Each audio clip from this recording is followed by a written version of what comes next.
Let's return to This Week in America. Here's your host, Ric Bratton. Welcome back, everybody. Coast to Coast, This Week in America.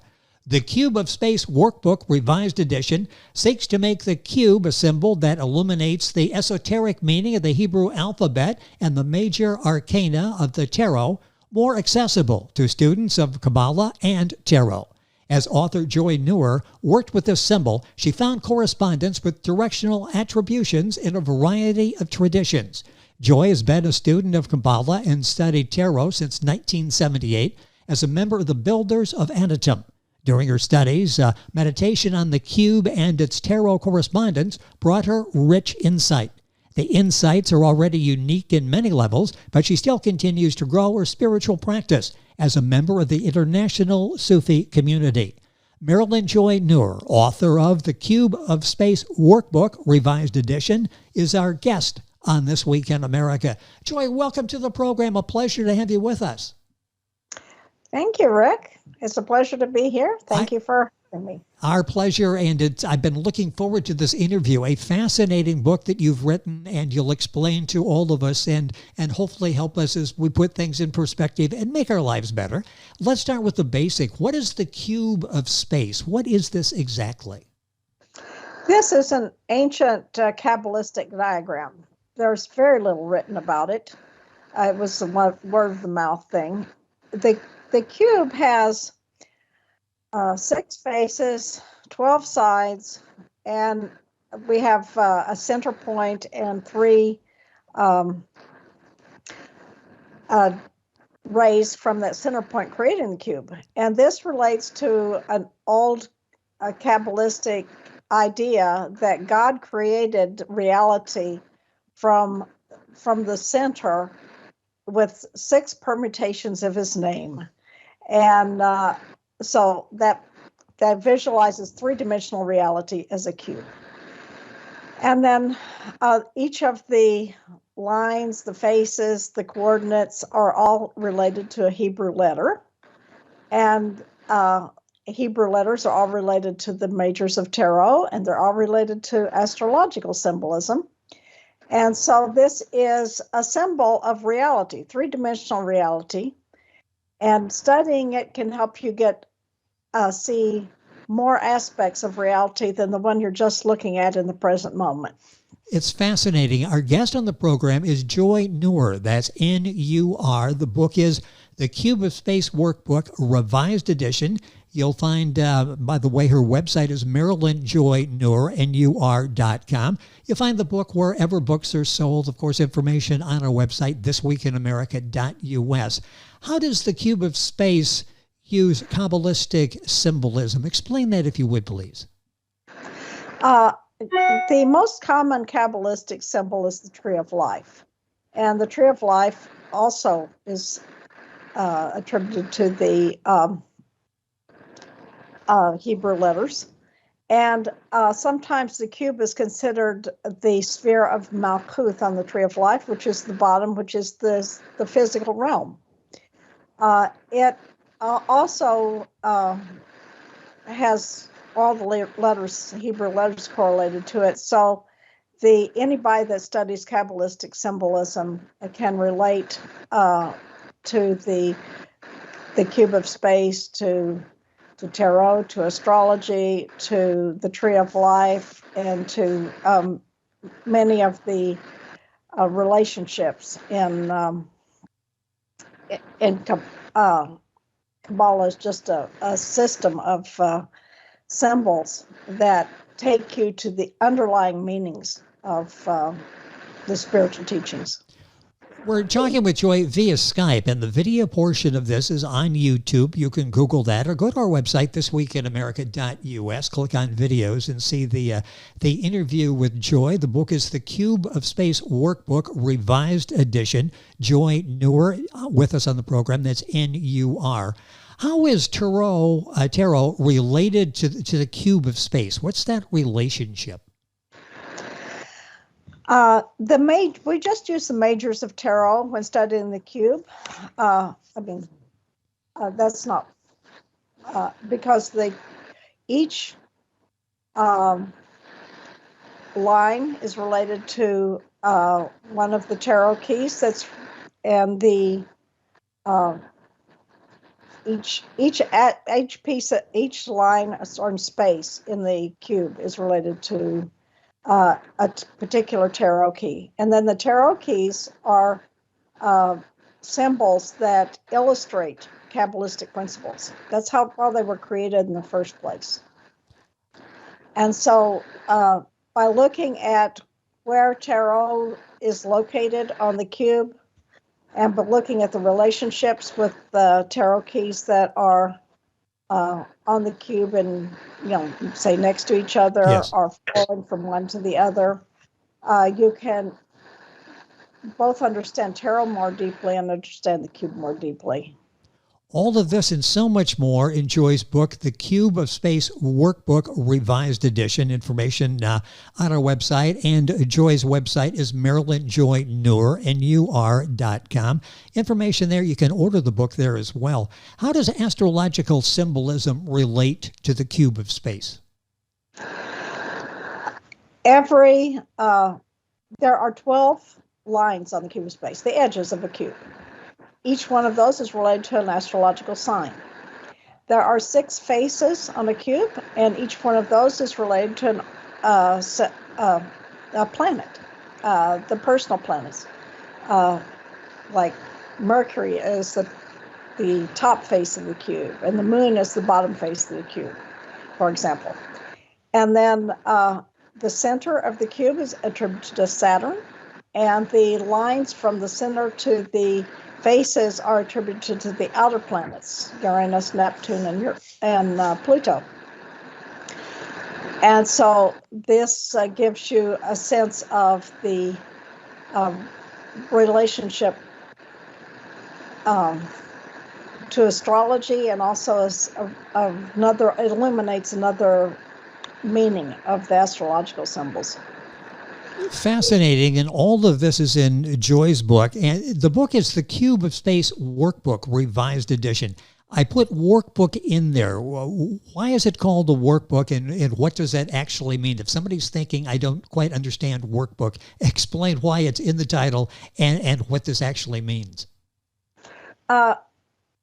It's a workbook because the purpose in writing this book was not to give people my understanding of the cube of space in depth. I have, of course, written paragraphs of my understanding throughout the book, but I minimize that because it's not about me. It's about the symbol, and I'm trying to get people to look at the symbol and look at how that relates to their lives and their understanding.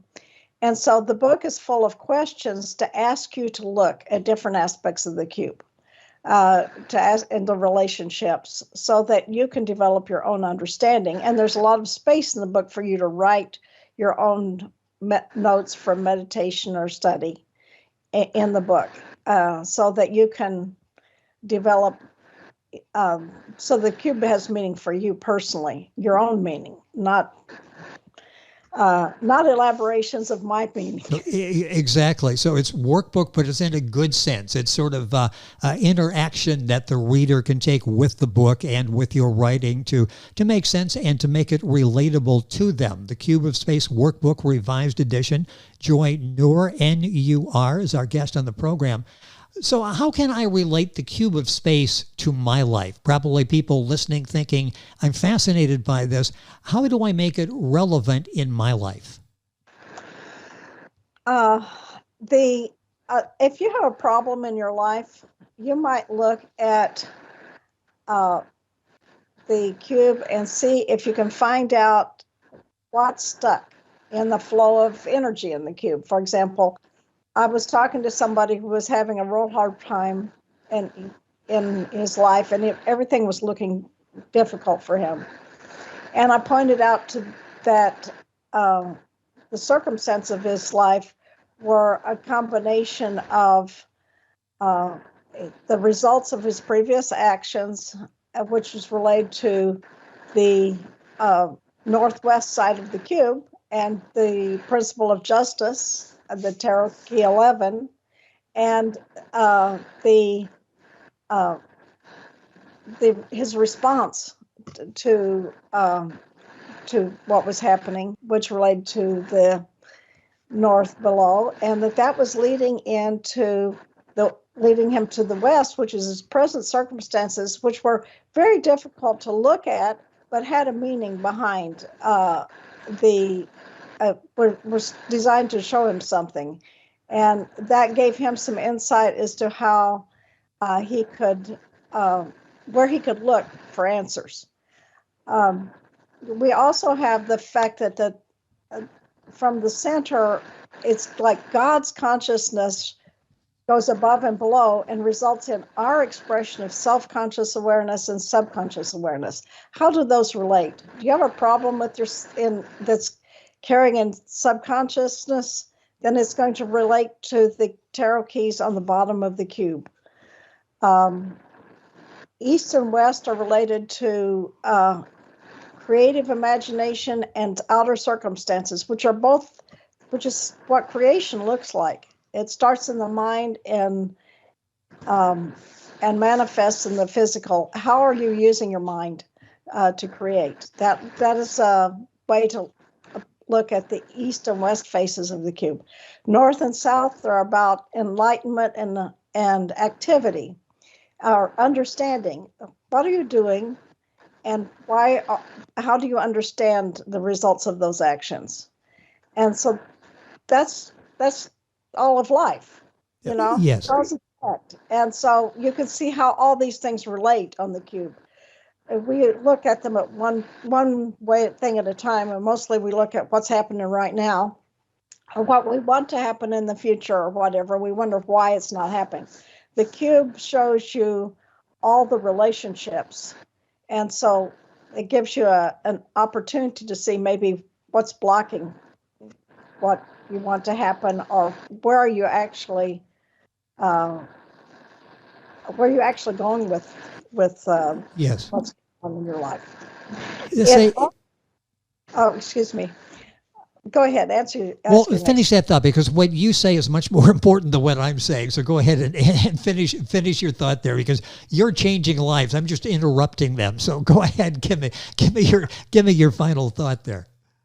I was going to say it probably relates to another question, but the movement you can move back into the center of the cube after certain types of experiences, and the cube has diagonals that show you that path inward. The path, like a path related to meditation, a path related to comprehension, a path related to death or to transformation. These paths take you back to the center so you can see your life from the point of view of unity and not all the diversity in your life. And that is really the focus of spiritual realization. And the cube has paths for spiritual realization, and can show you where you need to, what practices you need, how you go there. That was an important point, and something you touch on in the book, A Cube of Space Workbook, the spiritual realization and how it does relate. That Joy just touched on that.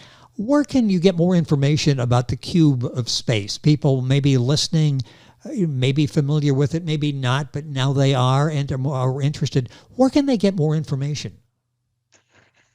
Well, the information I've got, and at least one other author on the Cube of Space, I got from Builders of the Adytum, which has its buildersoftheadytum.org is its website. But there are books by Paul Foster Case that give you information on the tarot and the Cube of Space. And you can, of course, buy my book, and it gives you a window into the cube. It also refers you to other sources for deeper understanding. And your website is very helpful. I'll give it to you now, and when we wrap up here in a few minutes, it's Marilyn Joy Nur, NUR.com. We have that on our website, the description for all of the different broadcast outlets, podcast outlets that you'll be listening to. You can go on to Joy's website and get information there. The book, of course, at Amazon, at Barnes & Noble, all of the usual places. Let me ask here, and I think this is so important, who can benefit from this book and how can this help them? I want to basically say, maybe it's broad, but we could all learn from this, couldn't we? Yes, I've had people work with me on this book that were not interested in any of this sort of stuff. But after working with it, maybe they were just doing some editing for me or trying to make sure that the diagrams were in the right order or something like this. And after working with it for a while, they say, wow, this is powerful. So so that's what makes me realize that more people could get it from it than might be interested. Anybody that's interested in tarot as a symbol system, anybody that's interested in symbols in general, anybody that's interested in Qabalah would find this useful, or astrology, and someone who wants to, as someone who has a background in BOTA, it's pretty well known in BOTA circles because it's been so helpful to so many people there, because the cube is presented as a symbol and then not explained, and people don't know how to access it. So this book is how to access the cube as a symbol. It's a three-dimensional symbol, and three-dimensional symbols are hard for a lot of people to visualize. And so this book has beautiful diagrams that show the cube from every point of view, so that you don't have to have a skill in three-dimensional visualization to access the cube.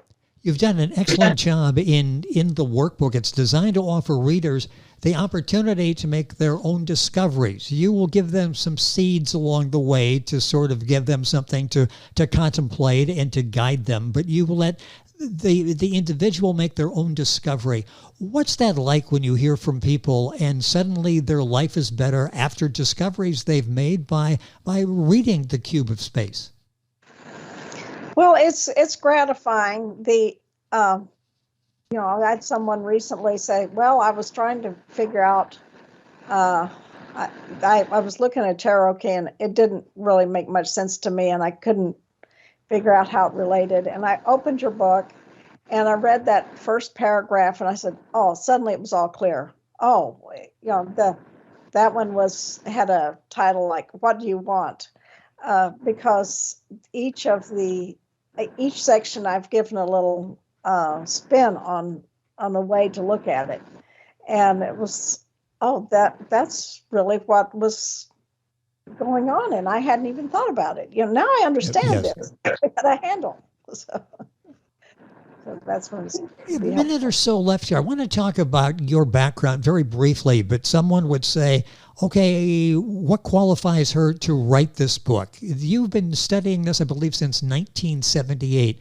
Talk about the impact this has had on your life so that you're able to share this and make life better for other people. Well, my studies as a whole in Qabalah transformed my life. It was like my life at that time was very limited and very limiting, and that was a long time ago. But as I began to study the tarot symbolism and the Cube of Space, I began to get more agency in my life. Feel less limited, more able to be free. Today, at that time, I was in a very difficult place in my life, 1978, and today I am free. I can do what I want with my life. Yes. I can make decisions. I am not bound by other people's trying to seek approval from other people, or I'm not bound by fear of what will happen. I have a sense of personal agency, and that has been the result of these studies. I've covered so many things, and I in the process released so many attachments to things that weren't doing me any good, that it has basically my life is completely different as a result of working with this symbolism. If you're listening to Joy and go, all of those things, I will check all of those, and I would like to make those changes in my life, this book is for you. The book is the Cube of Space Workbook, Revised Edition. Joy Nur is a guest and the author. That's N-U-R. Her website, MarilynJoyNur.com. You'll find the book available at Amazon, at Barnes & Noble, the usual places. I thank Inks and Bindings for arranging our conversation with Joy on today's program. Their website, inksandbindings.com. Joy, it's been a pleasure. We just touched the surface here. Hopefully we'll have a chance to go a little further into what you were talking about. But excellent job. This is a very readable, actionable, relatable book. Thank you for spending time talking about it today. You're welcome. And the book, My again, pleasure. it has been our pleasure. The Cube of Space Workbook, Revised Edition by Joy Nur. That's N-U-R. All this information, of course, on our website, thisweekinamerica.us. And you're listening to This Week in America. And we're right back on today's program after these messages. This Week in America is online. You can visit our website, thisweekinamerica.us. Scott Pinkerton, Associate Producer of This Week in America. Jay Anderson, Segment Producer. Ben Watson, Webmaster. Otto Bechet, Director of Engineering and TV Production. This Week in America produced and is a trademark of Blue Funk Broadcasting, LLC. For information on all of our guests and to listen to this week's show, our website again at thisweekinamerica.us. And I'm Sean Bratton, Executive Producer of This Week.